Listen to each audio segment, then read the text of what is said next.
3, 2, 1, action. Hey everybody, Sport Guy Austin here. Episode 10 of the A-Team, and brought in a special guest for this episode, my spiritual advisor, really and truly, from the bottom of my heart, a second mother to me through my life. She's really my aunt. She's not really my mom, but to me, she was a second mother. And I brought her in here today because I wanted to go. I think it's important to know I'm an aspiring comedian. My name's Austin Travis Anderson. I really wanted everybody to know my origin story. I feel like it's important to know that because I don't think everybody really knows, and it's also just kind of gives you some background on kind of me and what I'm all about. I've obviously got a blueprint that I'm following. It's not hard to see that. I am the sport guy, Austin. The blueprint is the sports guy, Boston, and I'll just kind of leave that at that. But without further ado, I'll throw it over to the spiritual advisor and let her introduce herself. Well, hello. My name is Temple. That is my given name, and so I feel like between Temple and Austin, we're really covering the I-35 corridor. I am truly his aunt, and we love each other very much, and I'm looking forward into getting into his story and seeing what we can figure out and remember and have some insights and possibly breakthroughs about together.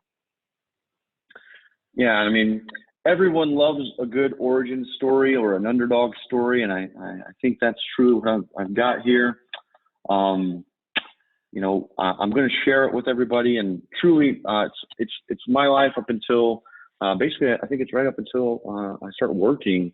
It's been a little while since I've actually read it, and I don't really know. I should have probably done that before we did this.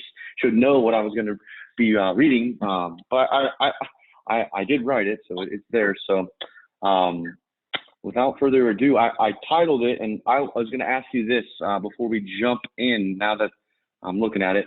I've titled the story, My Life as a Crazy Person. That's what I've titled it. If you had to title or write something like this, what do you think you would call your story? Majestically awkward. Majestically awkward.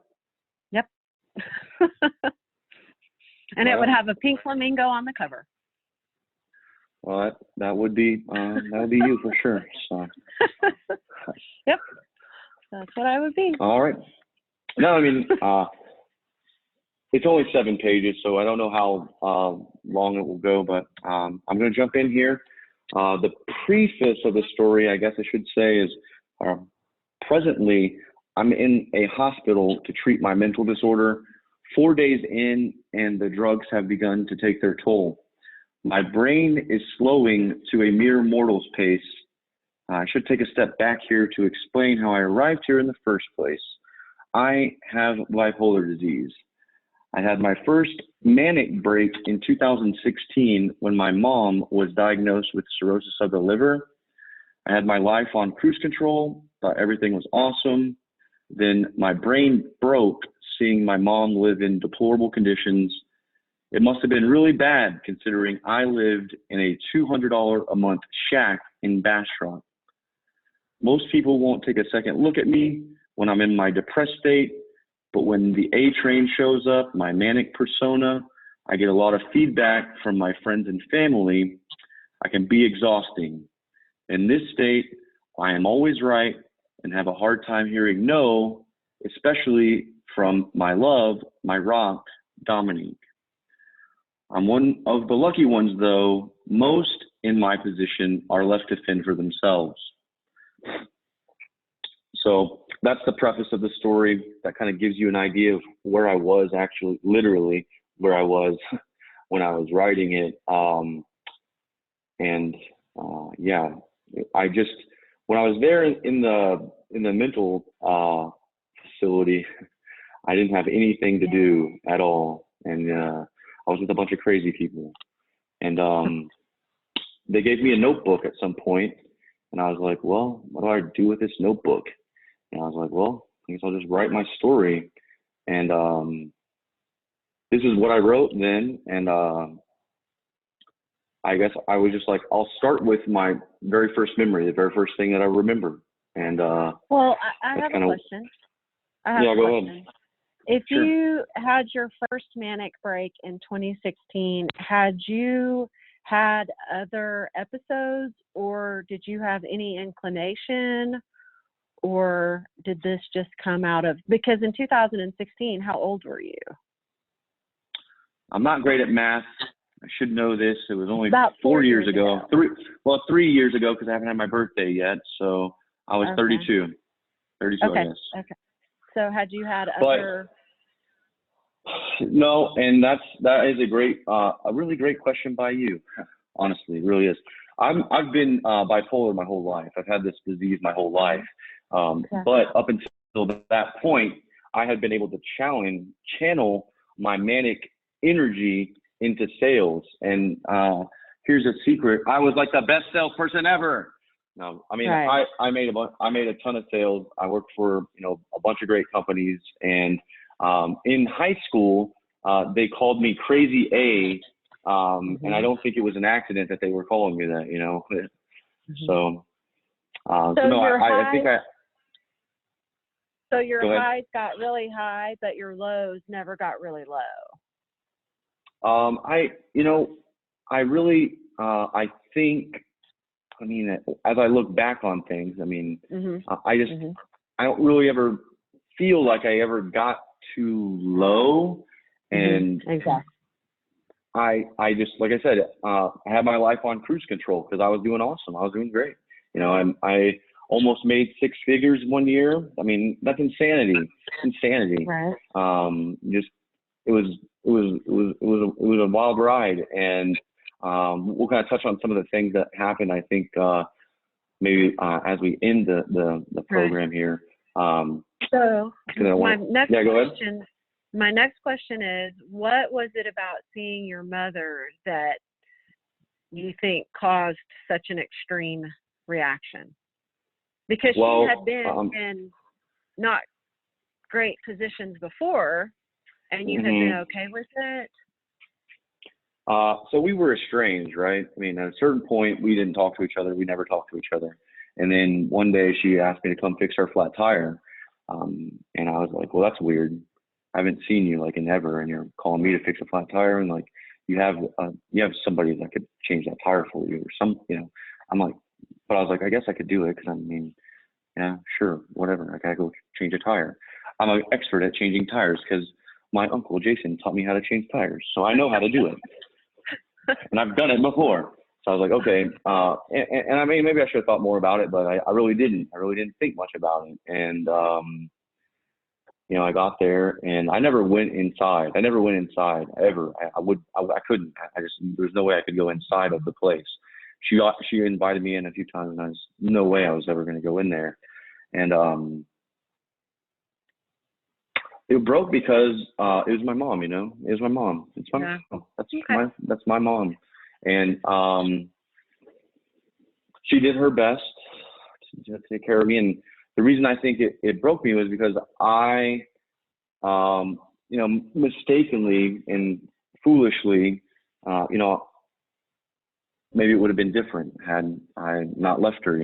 Maybe I could have prevented this. And I know I couldn't. There was never going to be a story that ended with her life not taking it all the way to the extreme until it couldn't go anymore. But I also think part of that is just a lack of treatment for her condition.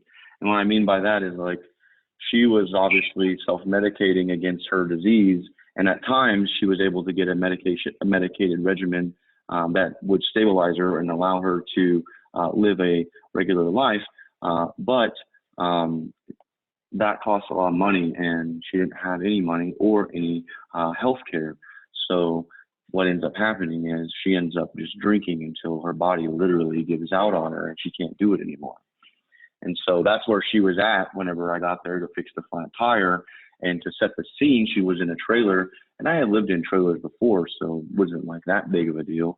But it was a trailer in like the middle of a junkyard, Like there was just trash and junk all over the place. And she had this evil dog, a mastiff that that she would bite loved. you. No, it would bite you. She was very open. She was like, "No, Yeah. the dog will bite you. It will bite you." And I was like, "Okay, well, I guess I'm not coming any further." So that's where she was living, basically in a junkyard there in Page, Texas, I believe it was. And yeah, I mean, it really had an effect on me. And eventually, I guess you would say I forgave her, or I put the water under the bridge. And thankfully, my partner Dominique and I were in a position where we could buy a house, and we bought a house that had a specific place for her, and our specific place was upstairs. So it was like the perfect situation. Speak of the devil, and she shall appear. Here comes Hey. Dominique. So she's gonna open the door. Maybe the dogs might bark, but it's no big deal. Just continue on as if nothing else is happening. She may even say hello, but that's what was happening and what did happen. And yeah, go ahead. Okay, so I have a follow-up. Was it because you were able to see her, like, divorced from her being your mom? Were you able to just see her as a person as well and just be shocked at how she was living, and then it factored in that it was your mom, and that's why it was so much more of an impact? Dominique, I'm recording with my Aunt Temple. We're recording the first ever episode, or I guess it's the 10th episode of the A Train, but it's also my story. So that's what we're doing. Yeah. So that part of it, no, it was, oh my gosh, I felt a lot of shame actually. That was the emotion that I felt because I had the means, so she didn't have to be living like that, but it took her getting basically the death sentence for me to go and I would say rescue. That's maybe a bit dramatic, but get her out of there, so yeah, I mean that was okay. So you've worked through the shame. You've worked through the shame part of it. Yeah, I mean, I do. I have a person that I see every 2 weeks, and we talk about things, and we've talked about all this stuff. So, yeah, I mean, I feel like, like I said, I forgave her, but I haven't forgotten either. I haven't forgotten. There was a time not too long ago where she was kind of reminiscing, waxing poetically maybe about our life. And I was like, no, Mom, it was a shithole and it sucked. Like, don't try to romanticize this. It was terrible for me all the time. But I got through it, Yeah. Okay. All right. You ready to move on? All right. Yeah, sure. Those are great questions. Keep them coming. I love it. Chapter 1, the early years from start to 3 or so. Here we go. My very first memory of me is swallowing a penny or stuffed animal eye and choking on it. Luckily, the ambulance arrived and I was saved. Growing up, there were various men who were in and out of my life, some good ones and some of the worst imaginable. My biological father was in and out of my life. He was a drunk and an addict. We were a gypsy family that bounded around Arkansas and Missouri. I remember living on a bus with a bird at one point until they left the bird out in a storm and it drowned. Eventually, though, we met my grandmother and aunt in a Love's truck stop, and that's when the happy times started.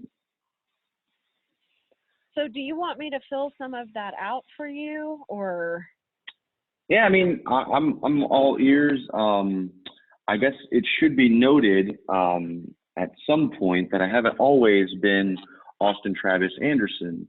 I have a couple pictures, baby pictures of me named Jeffrey Klon Jr. I was going to be JC Jr., but someone had the foresight to realize that my father was not the person to be named after.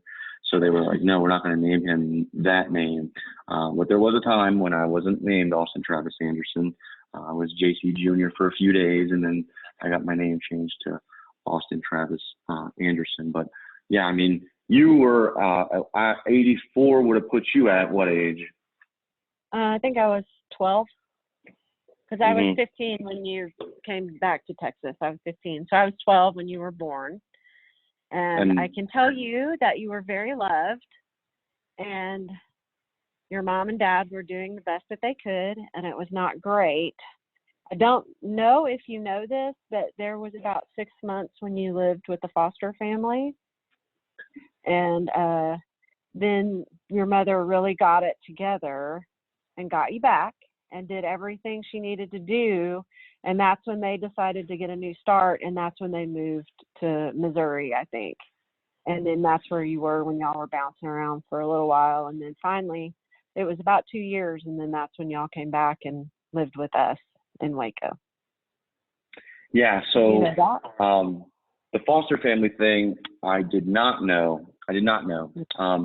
I was told that my father at one point tried to sell me. Mm. And yeah. And there were some threats of potential kidnapping and stuff. And so I Mhm. know that they had asked, Mimi, if she would keep you. And she said no, because she knew you would be safer with a foster family because your parents wouldn't do what they would do to her. So, you know what I mean? Because those were not people that they could mess around with because they were foster.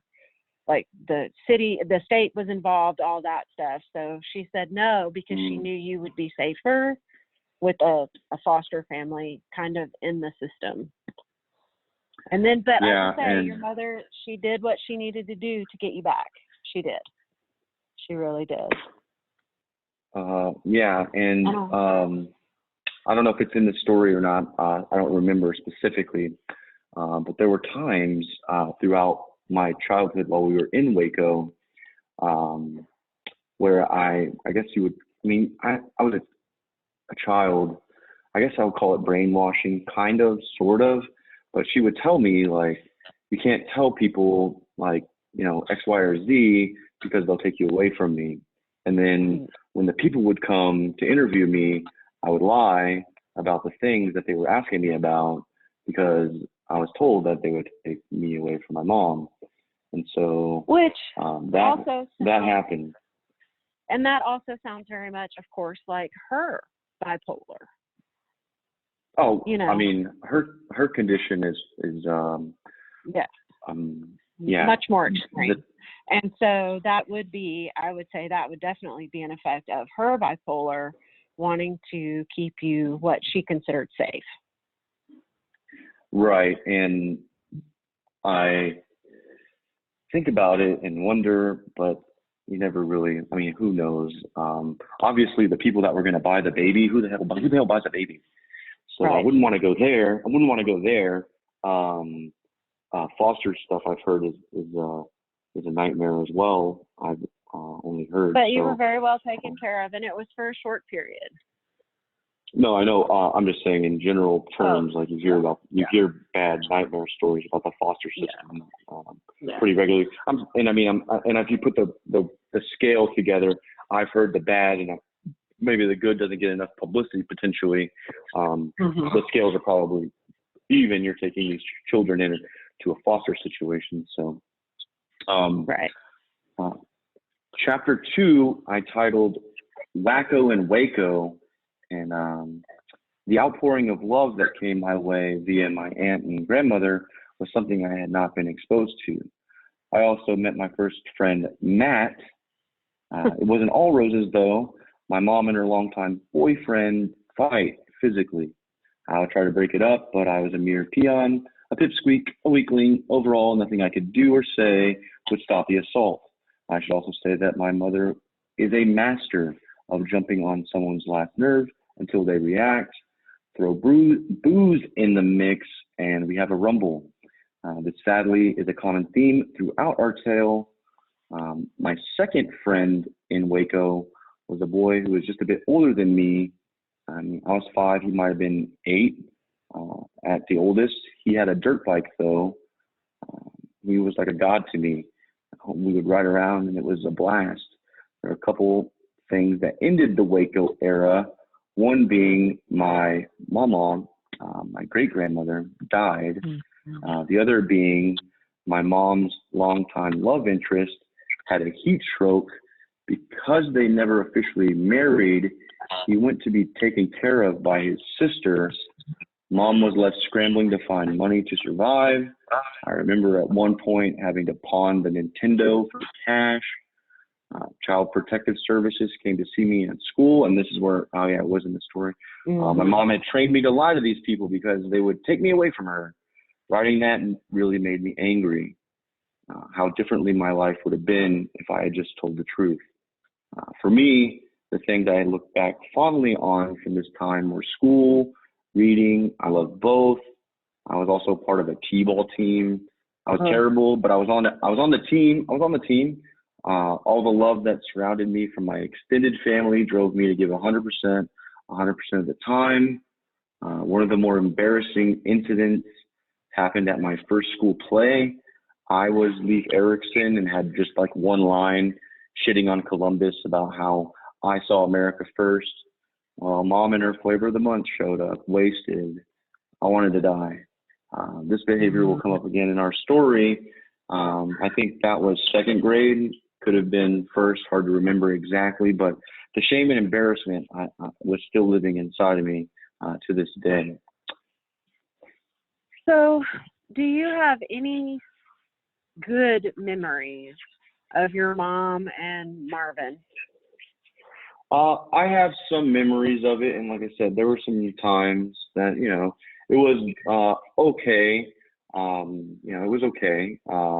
Marvin was a character, man. He was a character. I remember him telling me like all these crazy, terrible tales of things, and I guess it was an effort to like, because the things that one of the ones that I still remember vividly were like that there were these things that lived in the trees, and at night they would come out and they would get you. And I was like, what? He's like, yeah, if you're not home by night, those things in the trees will get you. And so I was like, okay. He's like, no, really. One time at night, one fell and it hit the car, and I hit it. And I was like, all right, man. I'll try to come home I guess I can just try to come home. Why don't you just tell me like to just come home? I guess I don't need the scary alien thing to get me. And actually, I do feel a little bit bad about his condition overall because that day, I remember still his heat stroke day. I remember that because I was riding bikes with one of my friends, and the friend wanted to go ride bikes in a place that I couldn't go to. And so I was like, all right, well, let me just go ask if I can go. You know, I'll just go ask if I can go. All they can do is say no. So I ride my bike over, and I actually saw him laying in the ground. He was laying on the ground, and I was like, well, that's weird. But he's a weird guy, so I'm just like, who knows? He might just be resting for all I know. And so I asked him, like, hey, can I go ride bikes over there? And he was like, yeah. And I was like, oh, wow, okay. I was like, are you sure? He's like, yeah. And I was like, all right, I'm going to do it. I'm going to ride bikes over there. And so I went over there to the place to ride bikes, and I was riding bikes over there. And eventually I came home around dark because I knew those things were going to get me, of course. And there was the ambulance there, and they were taking him away, you know. So I feel bad, like, but I was a kid, you know. I didn't know, had no concept of what was going on, and that he was in bad shape, you know. So, your mother was mostly sober during this time, and she was doing pretty well, and y'all were doing pretty well for y'all, you know. I mean, because we lived just right down the road. Right. Because I remember you saying, oh, it's getting dark. I have to go home. Mm-hmm. And you would take off running because you didn't want to get those things in the trees. And we would say, it's okay, Austin, we'll watch you. And so we would stand at the end of the driveway and watch you run because it was only 3 or 4 or 5 houses up the road, and you would get home and turn around and wave, and then you'd go inside and it'd be okay. But who she showed up drunk with was Ricky or somebody else. Oh, it was the flavor of the month at that point. It could have very well been that man that you just mentioned. I but think it. I don't know for certain. I was a mere child at the time, so I don't remember that exactly. But I just remember, like I said, the flavor of the month. So why do you have shame around that? still? What is shameful? It's embarrassing. It was embarrassing, you know. It was embarrassing. Like they had to escort her out, basically. I think, you know. Yeah. And I was And a kid. so I was a kid. Yeah. it's mortifying to not be. Nobody wants to stand out, right? Nobody, you know, you want to be in the crowd, and you don't want any extra attention called to you, and everybody was looking at you because it was her. And it's my mom too, you know. Yeah. Yeah. So how are you working through that when it comes up? I have this was written again when I was in the facility, right? So I have like a snake shed this skin and no longer carry any of this baggage. But at the time, when written and when it happened, that happened there. So I've one of the things that helped me get past it was actually writing all this down. You know, that was like the beginning, the first step to really overcoming all of these demons that were chasing me, was you know, giving light and voice to them. So okay, so then I'll ask you, if you could go back to that little kid who was so embarrassed at the time and pull him aside, what would you tell him right then?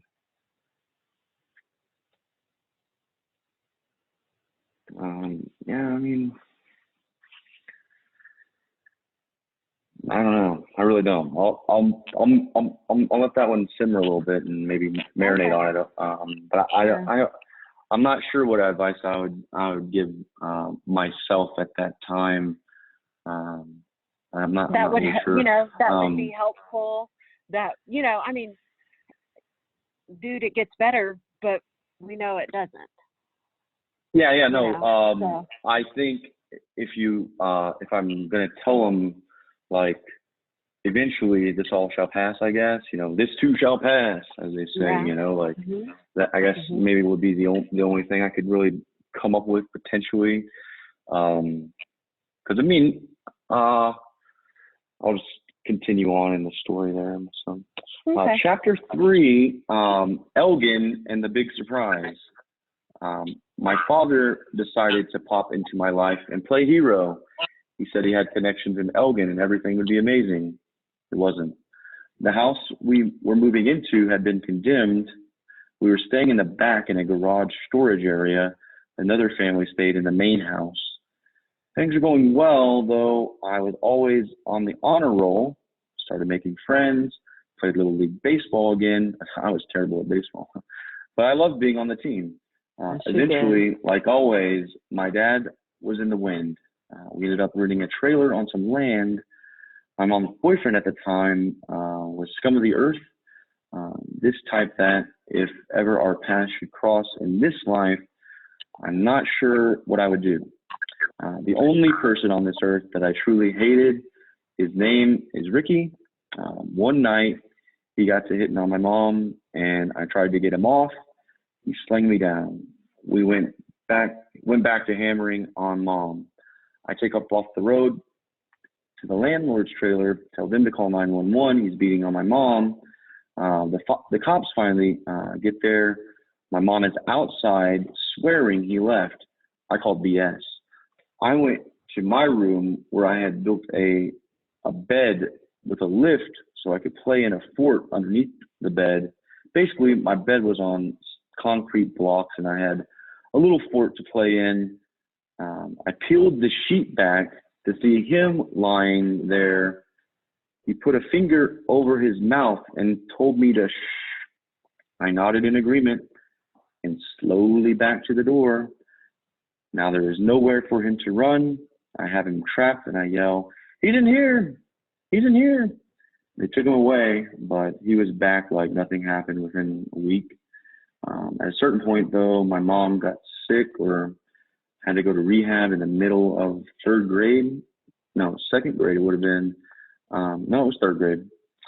So I got my orders to ship off to Germany with my aunt and her family. So when you think about that little kid standing there watching his mother get beat and this guy telling him to be quiet, and he takes his power And he says, he's in here. He's in here. What did it do to you when he was back the next week? Well, thank God he didn't do anything to me when he came back, right? Like, Jesus, he could have easily beat the crap out of me. I was a little pipsqueak. I think he knew that was the line that, I think that was the line that he knew that he couldn't cross. I had a force field around me of protection of some kind, because he knew, I guess maybe that would be too much. But it wasn't great. It wasn't great. Yeah. And also, there's always that makeup period, or I'll be better, or whatever, The honeymoon. And actually, yeah, I guess, if you want to call it that, that's one way to put it. But yeah,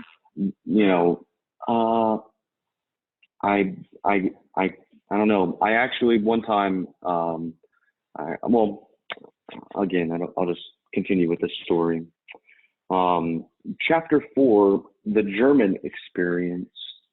To set the stage on the family unit I had attached myself to, we were 4 strong: my aunt, uncle, and cousin, and me, the tag-along. My uncle was a medic in the Army. My aunt was a stay-at-home mom to take care of the 2 kids now. First things first, the plane ride to get to Germany had to stop at JFK. I swear I saw the Statue of Liberty, which in itself was awe-inspiring. The flight to Germany was uneventful. We landed in Frankfurt, and I knew instantly we were not in Texas anymore. The guards were packing AK-47s. I was on my best behavior. My uncle met us up, which was a bit harder than it should have been, but remember, no cell phones. While frantically searching, my cousin suffered a broken leg or arm, I can't recall. Once we finally got to leave the airport, we jumped into a BMW, the nicest car I'd ever been in at the time. Our home was 3 hours away, but we made incredible time because of the Autobahn, a road with no speed limit. In the land of the free, how have we not figured out this one? We lived in a town, Bad Kissingen, I think it was, in an apartment building with other military families. It was awesome. Tons of kids to play with. I left school in the middle of 3rd grade. However, due to some snafus with my custody documents, I was able to skip half of 3rd grade and jump right into 4th.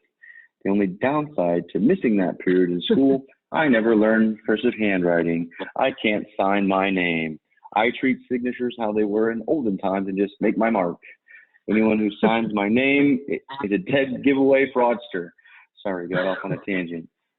My first memory of Germany was that we got a Super Nintendo. That's something I never thought I'd get because of the financial turmoil we had been in. I was surrounded by love and support. What could go wrong? And then I guess that ends the period of time that I wrote in the mental facility. That was where it ended for the mental facility. And then I wrote the bulk of the above in a journal while at the mental facility. One of the social workers there gave me the strange case of Dr. Jekyll and Mr. Hyde. I had read that book while a child, but though through the glasses of my disease, I could see what he was trying to convey to me. Only thing that differs is my Mr. Hyde or Dr. Jekyll character, whichever is the alter ego in me, is only good. I typed this full well knowing how crazy it may sound. The energy that is, passed through me. There's the only good energy ever passed through me. If I get the right outlet, I feel like I could truly change the world.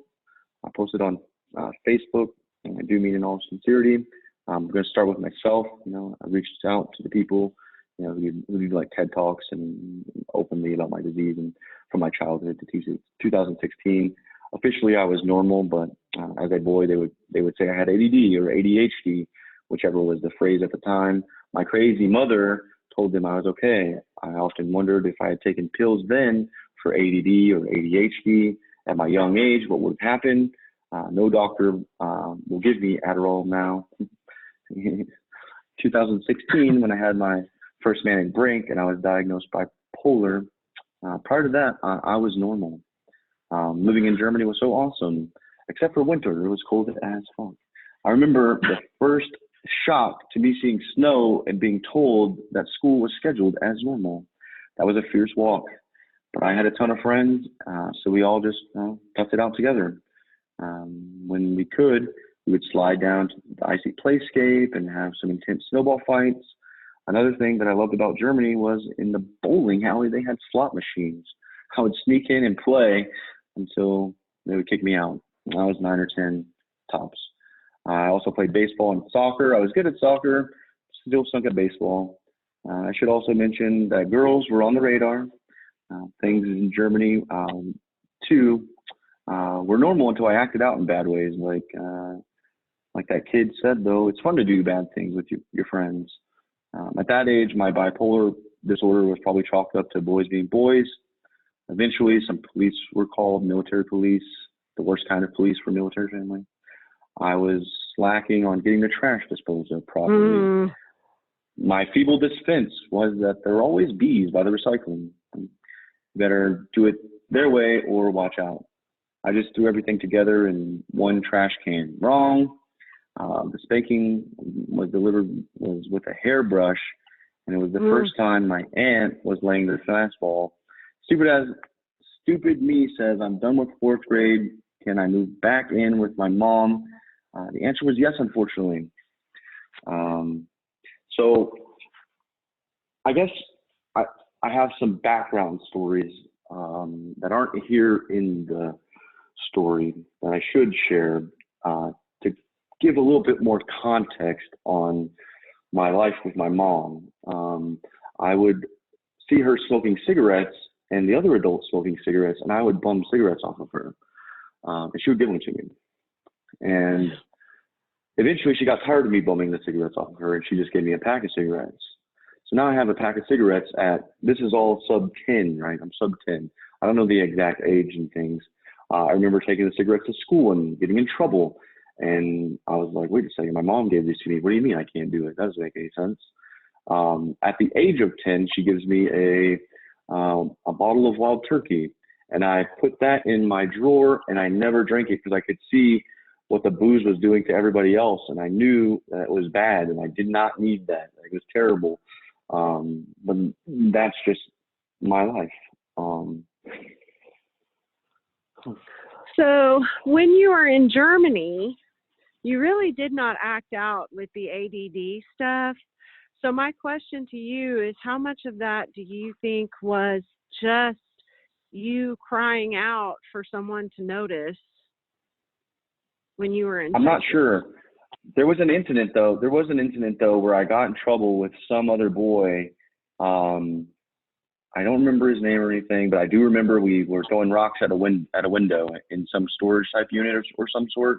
And I think I had maybe gotten a hold of like a Swiss Army knife potentially or something like that. Mm-hmm. And I remember getting in trouble for that, but I think it kind of got shifted onto the other boy when it was really probably me. It was kind of like urging us to do the bad stuff, you know? Yeah. Because what you did in Germany wasn't terrible. I mean, it was, it was not to the degree. I mean, the military police were called because it was on German soil, and so we had all of that. But it was not like you were a degenerate at all. You were a good kid. And we got you glasses. Do you remember that? And you could finally see? Yeah, I'm having that problem right as we speak, actually. Yeah. I am having problems with my glasses, and I need to get new glasses, and I've just been putting it off. But yeah, I do remember that. And dang it, this is going to go a long time. I just looked at the clock, and we're like at 49 minutes. I'm still in Elgin chapter 4, and I don't know what to do about that really. I guess I could be like a multi-parter potentially. Okay. I'm not sure. I don't know. I mean, we could go until it ends. I'm fine with it as long as you're okay and you don't have any time constraint, because I'm fine doing this as long as it takes. Yeah. But okay. Yeah.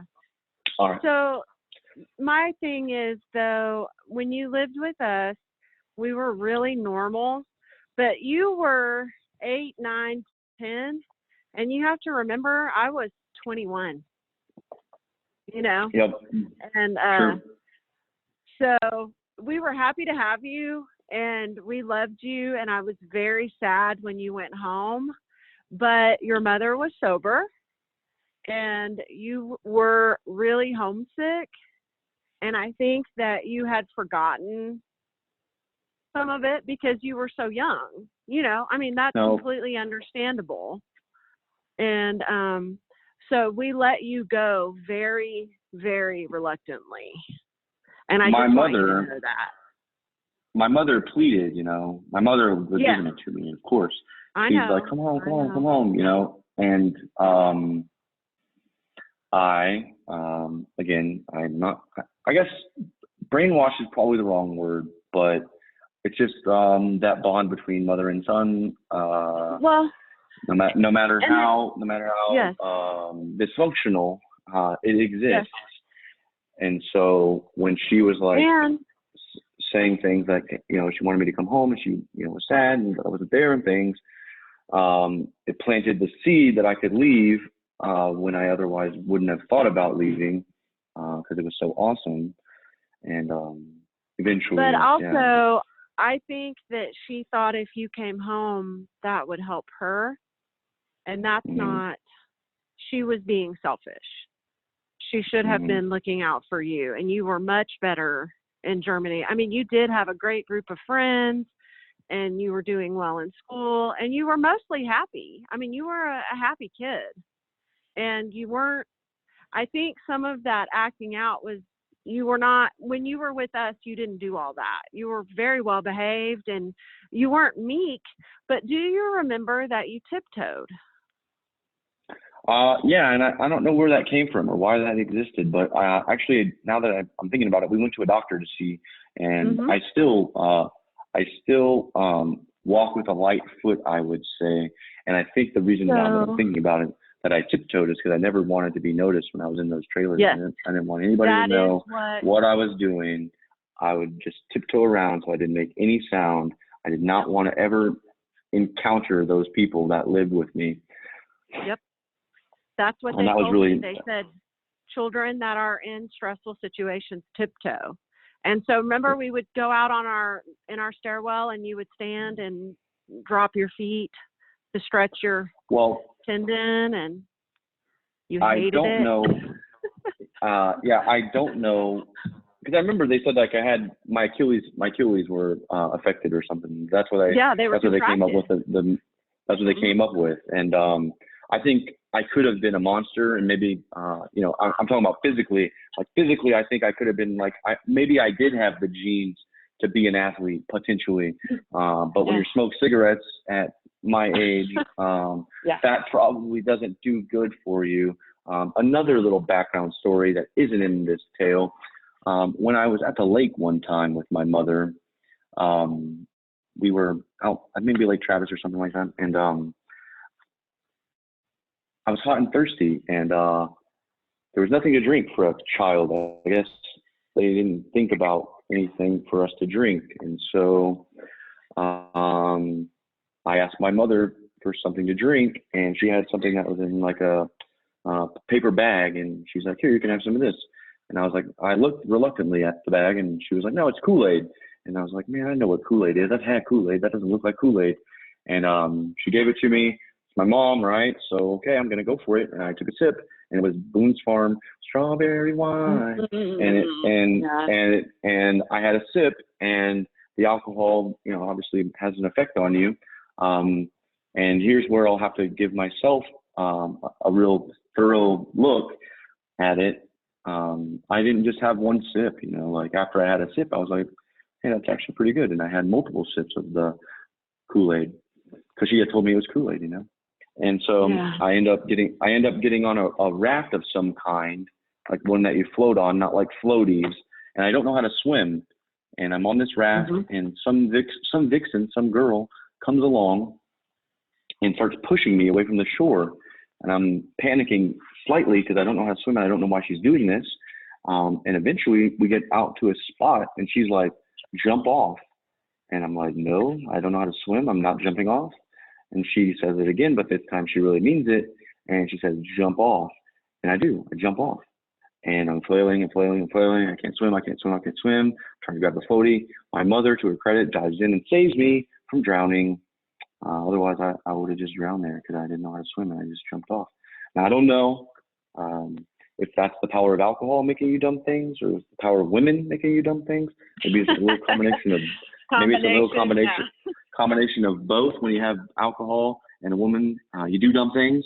But that is my second near death encounter, all before the age of 10. And so yeah. So when you're thinking back through all of this, where is what you consider your higher power in it? Well, I mean, it's a great question from a spiritual advisor. I mean, I remember we did go to church as a boy. I got in trouble one time for trying to walk to church when my mom wouldn't take me because I was walking down the highway. So I would always run down to the pastor when he would say, is anybody feeling the Holy Spirit? You come down here right now. And here I come. I'm coming. And it was like every time. And it was almost like a joke at that point. Like, well, I mean, I don't understand why everybody's not running down there. Like as a kid, I just didn't get it. I'm like, don't you all feel it? Like this is happening. So it was the safety though, don't you think? The getting saved.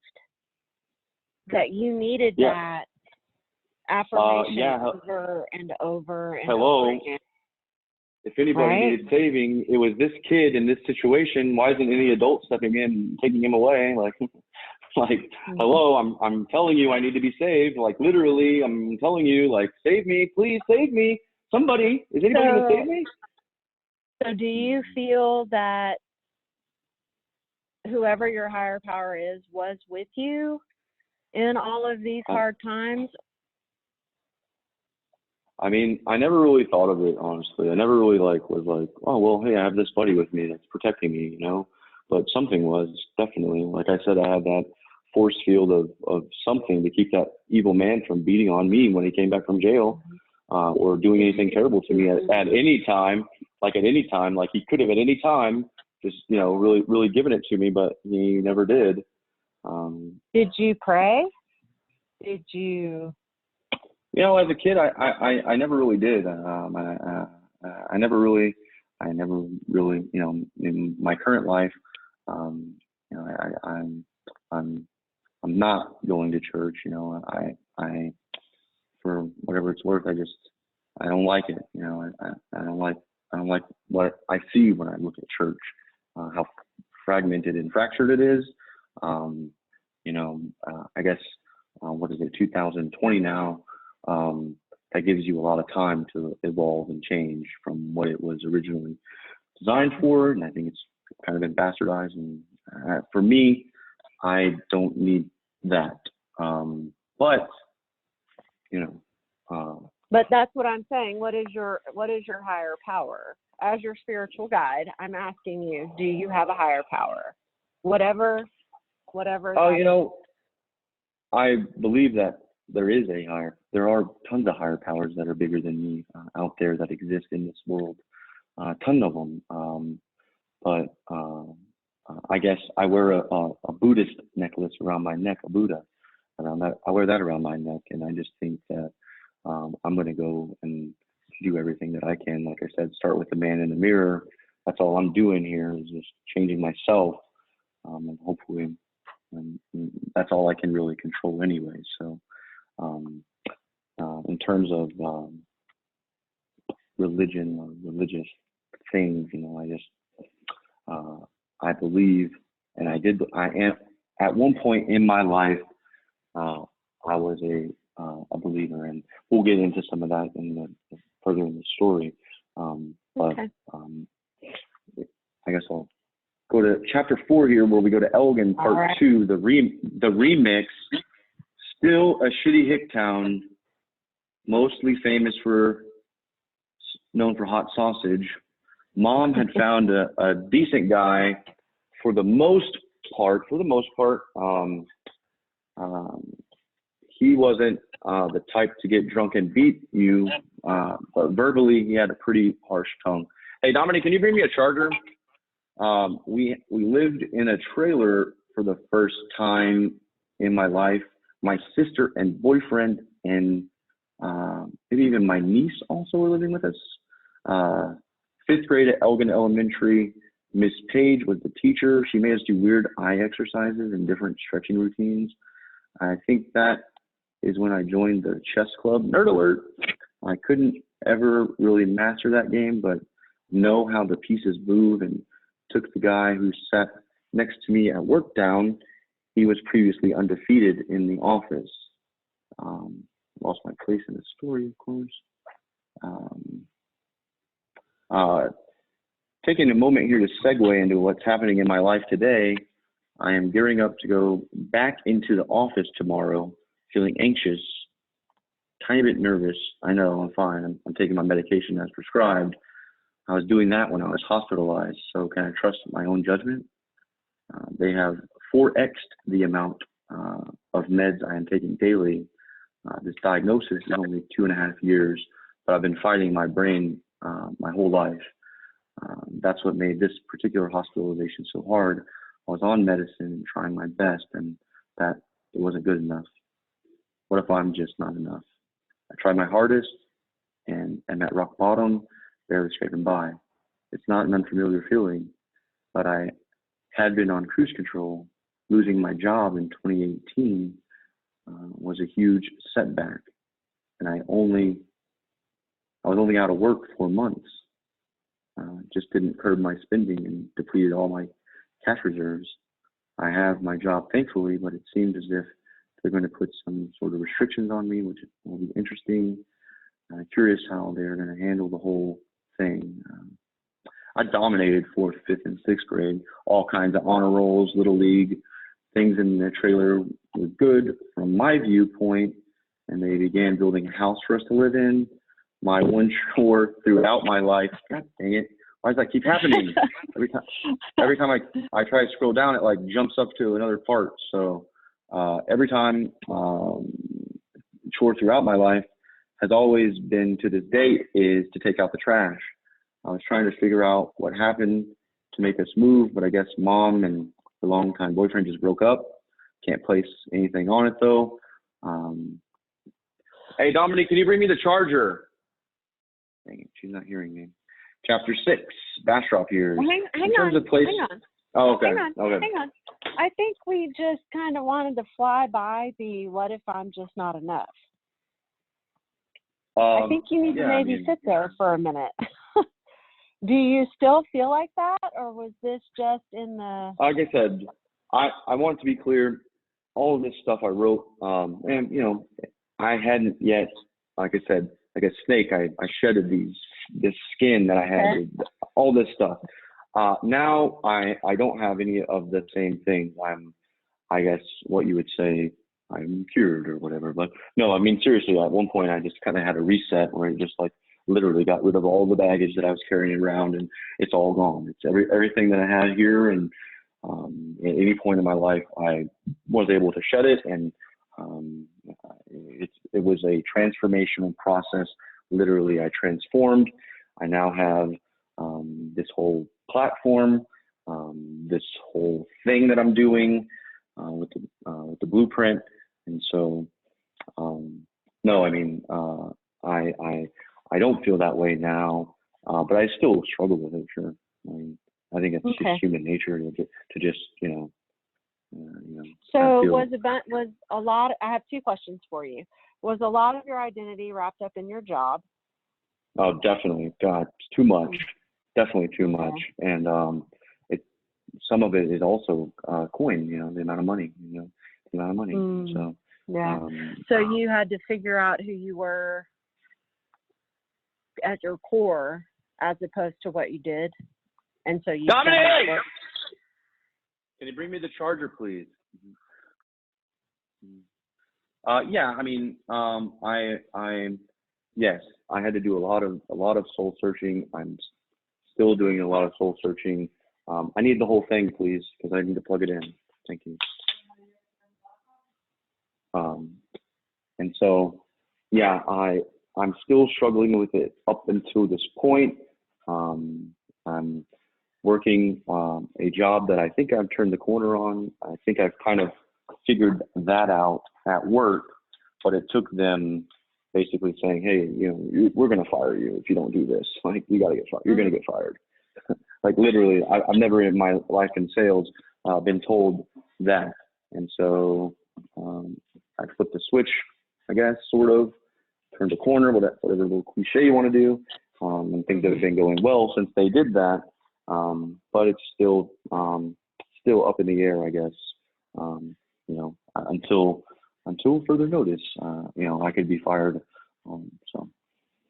Okay, and my second question is, throughout all of this, had you been self-medicating in other ways?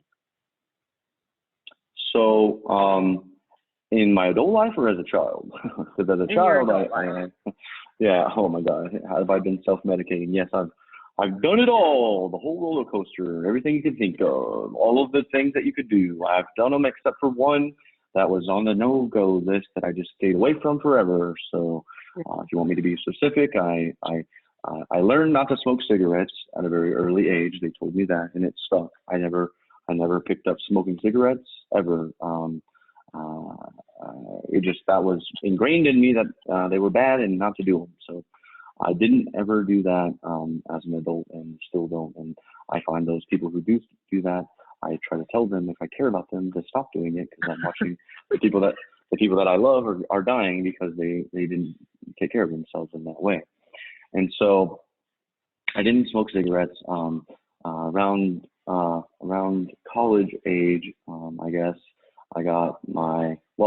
guess my first encounter with marijuana was when I was a child, and I was sitting in a circle with my mother, and they were passing a joint around, and the joint got to me, and I looked to my mother for guidance because she knows what's best. She gave me the thumbs up, and I took a hit off the joint, and that was my first kind of exposure. Again, that was sub 10.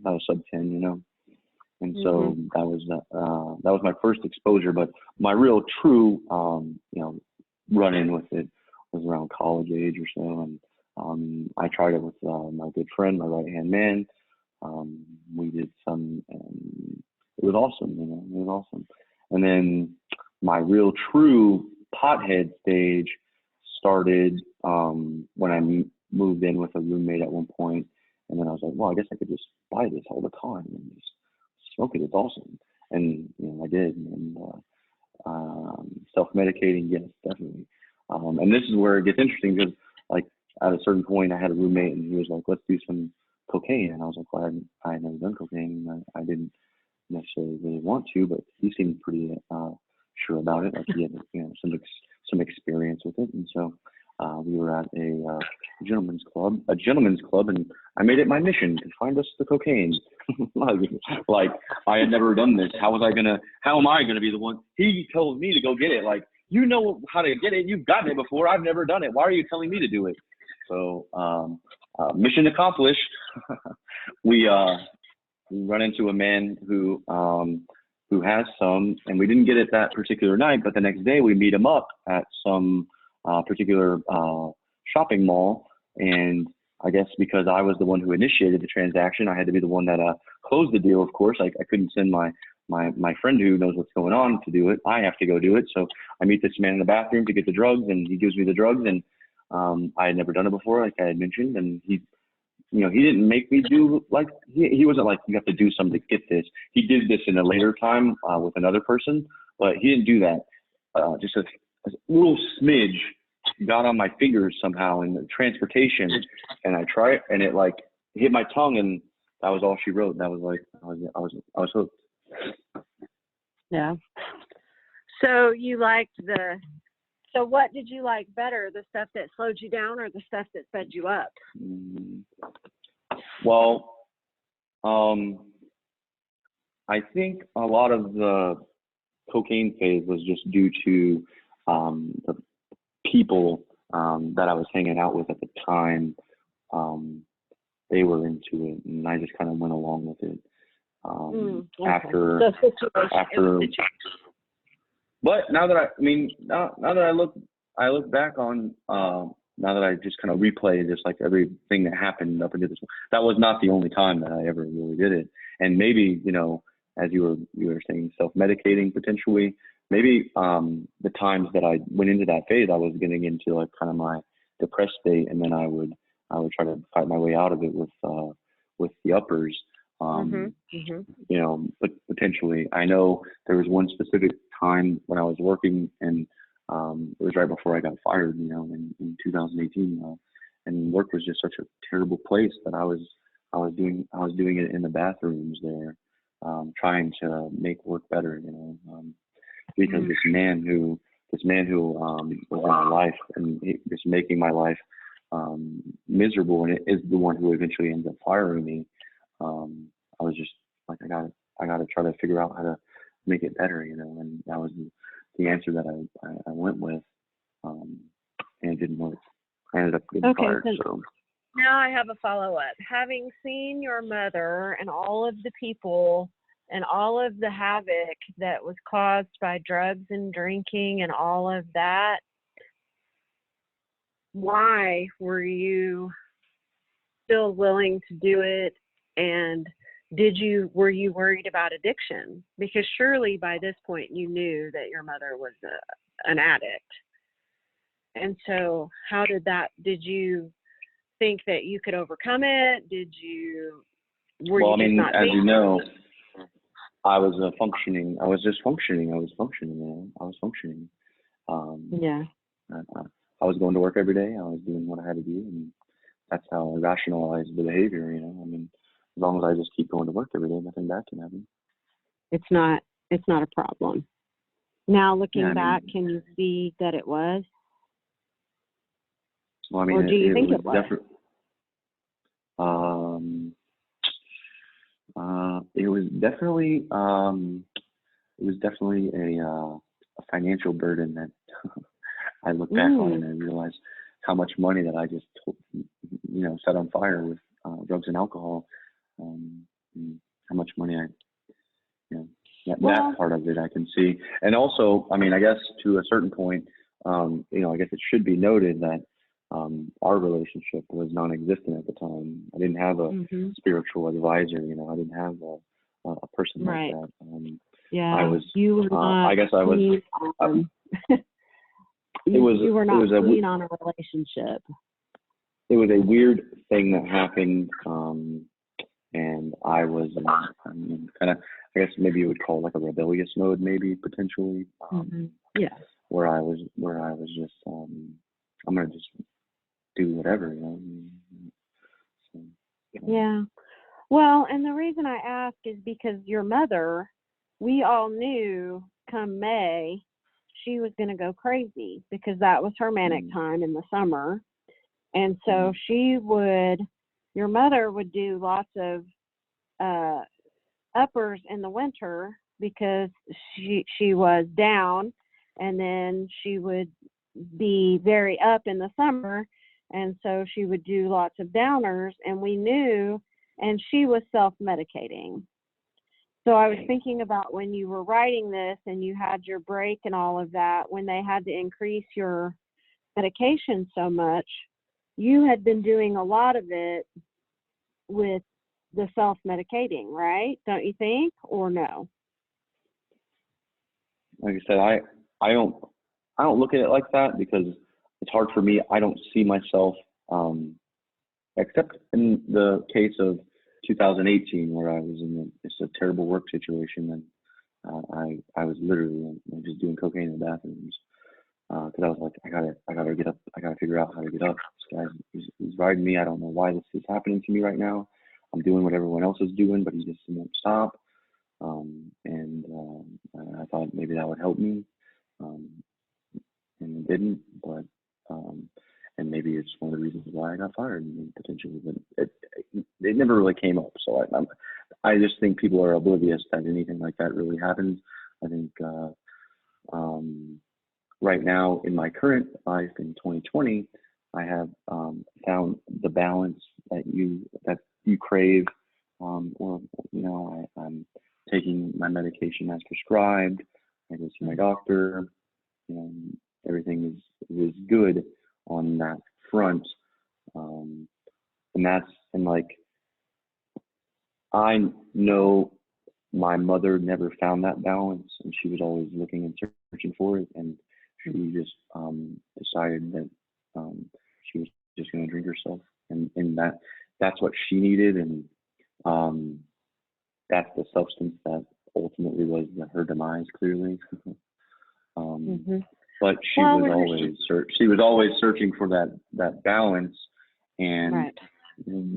she didn't have the means or the ability to go and see the doctor regularly and take her medicine as prescribed. And also, it also should be noted that the medicine for these diseases has evolved and changed over the years.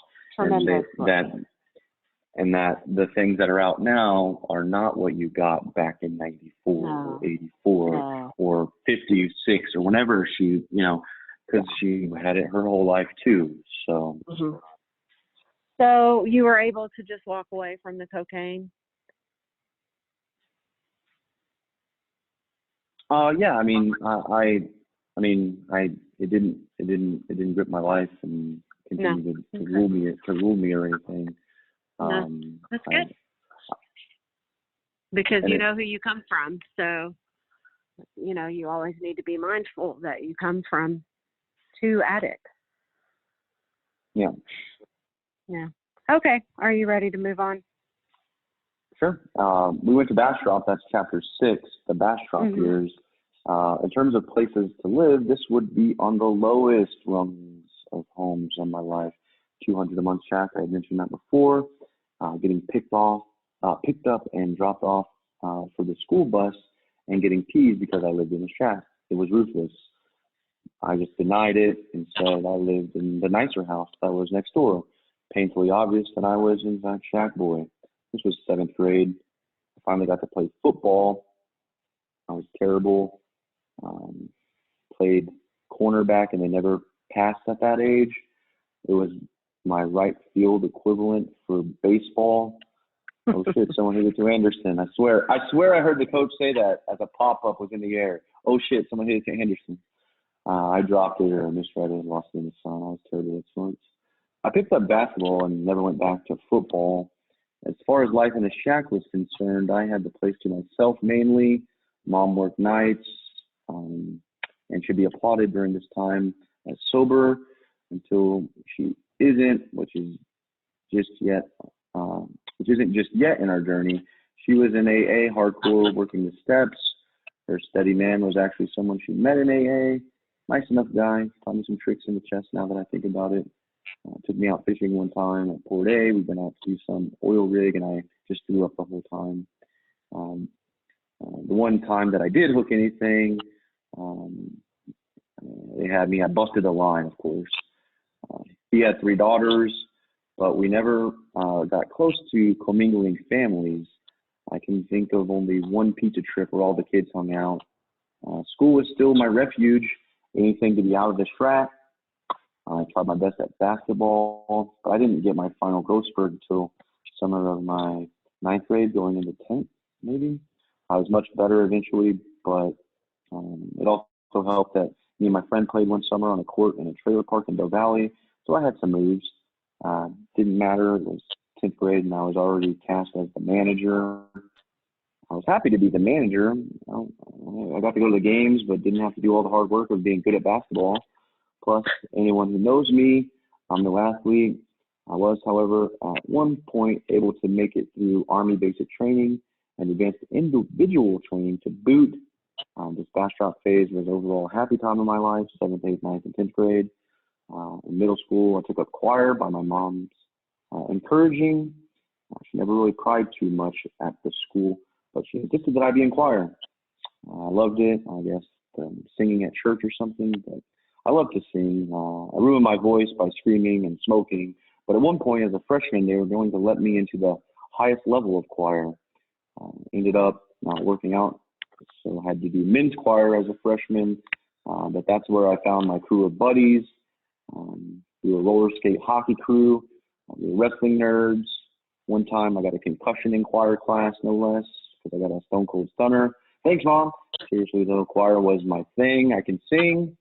The straw that broke the camel's back on my time in Bastrop actually was, again, my mother showing up blasted out of her mind to my end of year choir concert. I was old enough to take the keys from her and say, "Come on, we're leaving. By the way, I'm calling my aunt and grandmother, and I'm done. I'm not going down this road of abuse again." It ended up she couldn't come to my high school graduation because she was down for having too many DWIs. They finally locked her up. Once I got under the wing and reunited with my aunt and grandmother, it was back to normal.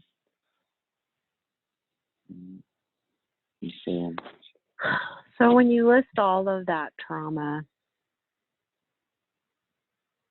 once again, if I want you to think about this, if you were to go back to that kid, what would you tell him? And you don't have to answer him. Yeah, I mean, the only thing that you can tell them is that this too shall pass. Like, I mean, that's it. And that's, I mean, you could say that about pretty much anything that goes on at any time, but sometimes you find yourself in situations that are really darker. And, I mean, the things that I saw and heard and went through were the worst of the worst. Living in a $200 shack with my mom having a steady boyfriend, not great. Not great. When you're in the thick of it, and especially when you're a teenager and everything is so intense, and there you are. I mean, I'm thankful that you had choir, that you had that group, that you had found something that brought light into your life. Mm-hmm. And that was of her, oddly enough. Yeah.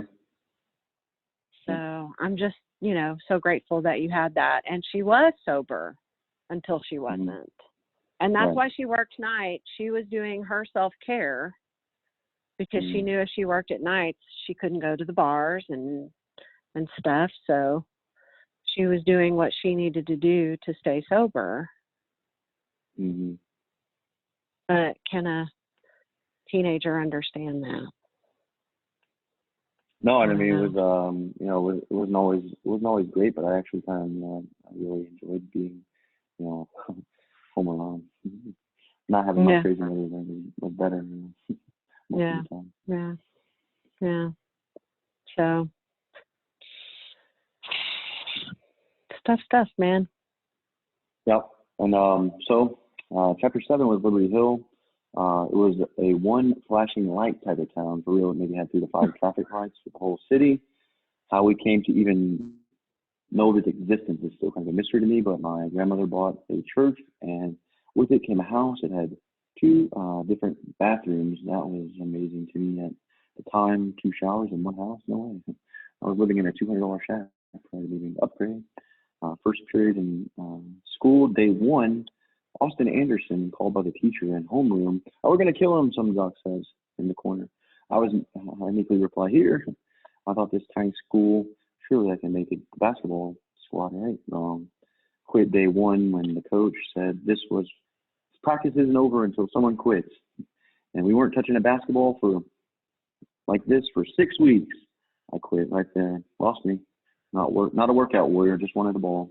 Plus, the after-school requirement made it difficult to earn money to drive. I decided no, basketball isn't going to work. I'll get a job instead. Worked at the grocery store as a carry-out.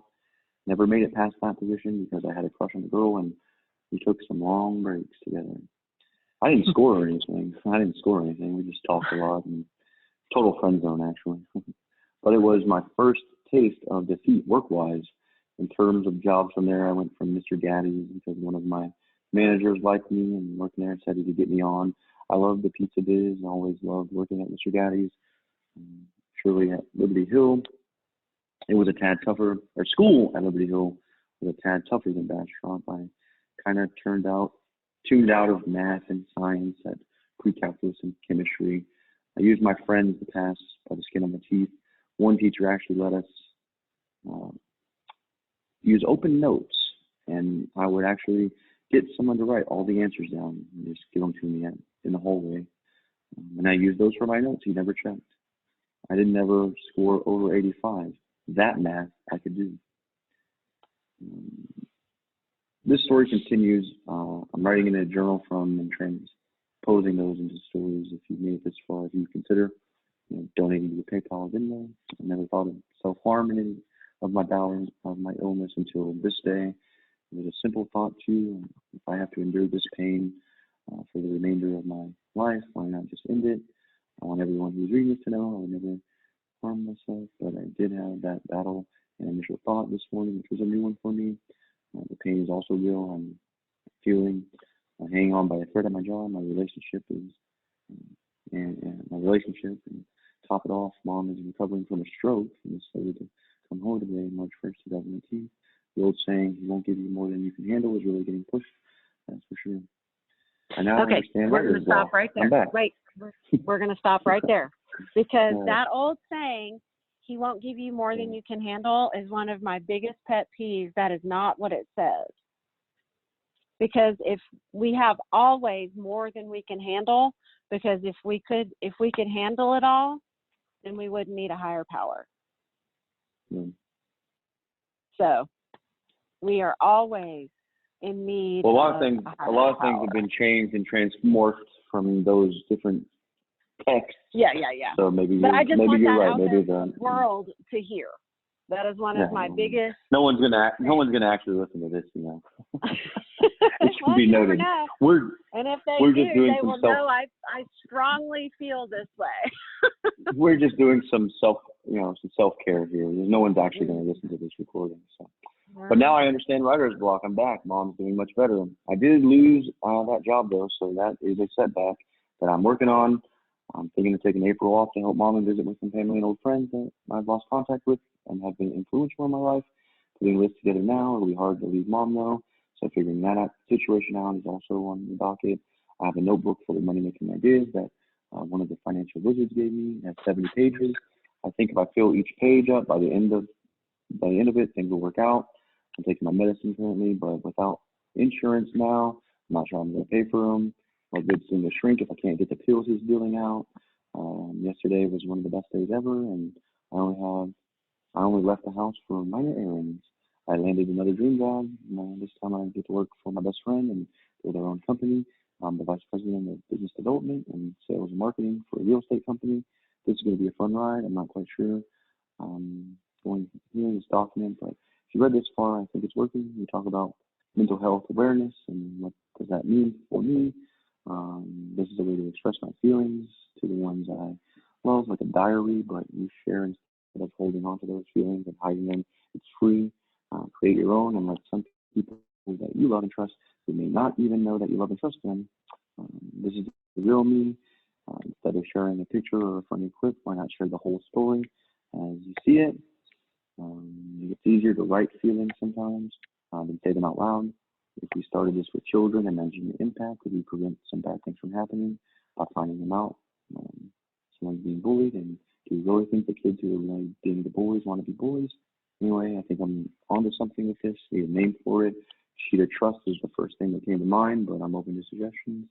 We have the technology in the classroom to teach sitting right in front of their faces instead of detention. Sheet of trust time. I like to write the focus music on from the streaming service in my AirPods. Gotta run. That's all for today. You can see now that I'm intertwining like real life with my story, and that's where it ends. Honestly, thank God. Whew, that was close. I was getting a little gassed out. But I'm glad we got through it all. Honestly, I really am. For me, to kind of just put a bow around everything in this platform that I'm developing. I want it to be an open forum. I'm putting out the call. Anybody, anywhere, anytime wants to come on and share their story. You have an avenue and an outlet to do so. You can come on anonymously. You don't have to, no one has to know who you are if you want. At the bottom of my website, under the Meet the Team tab, there's a place for you to basically it's like a form fill where you can, submit and, the things that I thought about. One of my friends was like, no one's going to come on and share their story with you. Who are you? You're nobody. Well, if my spiritual advisor will come as well, I think you asked some very poignant questions throughout my story, and you are a spiritual advisor. I've also got some hopes that potentially maybe I could get someone who is trained in psychology to come on. Obviously, I tried my own doctor and he said no, but surely there's somebody out there who would come on and help these people get through this particular thing, all the things that they're going through. Because for me, like I said, it was very therapeutic writing everything down and putting it on paper. And now I've taken the next step. I'm sharing it with the world so that everybody can know who I am, and not only who I am, but encourage them to get that out in themselves, because everybody out there has the worst thing in their lives that happened to them, and hopefully they're able to deal with it without the mental illness. Everybody has that, and everybody, well, not everybody, I should say, but a lot of people self-medicate in the same way that I did, with drugs, alcohol, food, work, the whole 9 yards. And you don't have to do that. It's not something that you have to do. You can get past it. You can shed that skin, all that baggage that I just talked about right there. I have rid myself of that and cast those demons out, but I had to give voice to them in order to do it. I couldn't do it by holding on to them forever, And so, that's all I've got. Thank you very much for doing this. It was really helpful having you there. You asked some really great questions, and hopefully you'll come on again if we ever do get anybody who wants to do it. I don't think anybody else is going to want to do it. Sounds stupid to even think that they would want to do it, but if they do want to come on, the door's open for anybody, anywhere, anytime, to come on and share your story with me, and I'll try my best to get my spiritual advisor on the line to help you as well. But if I can't get the spiritual advisor, I will just say I have been getting counseling since I've been going to see a counselor since I was in grade school. At the young age of less than 10, in elementary school, I would have to go see the counselor. So I know a little bit about the thing, even though I'm not educated on it, and I can help you a little bit. If I can't get the spiritual advisor, I will do my best to listen to your story and tell you what I think, if you care. Now, I think that's a good place for us to end it there. I do thank you. If you made it to 1 hour and 33 minutes of listening to this, you probably should fill out the form fill on the website and talk to me. But if you don't made it this far, I understand. Thank you, Temple, again for helping. I'm proud of you, buddy. Yeah, I mean, it took a lot, and it wasn't easy. It was not an overnight thing. I'm going to end the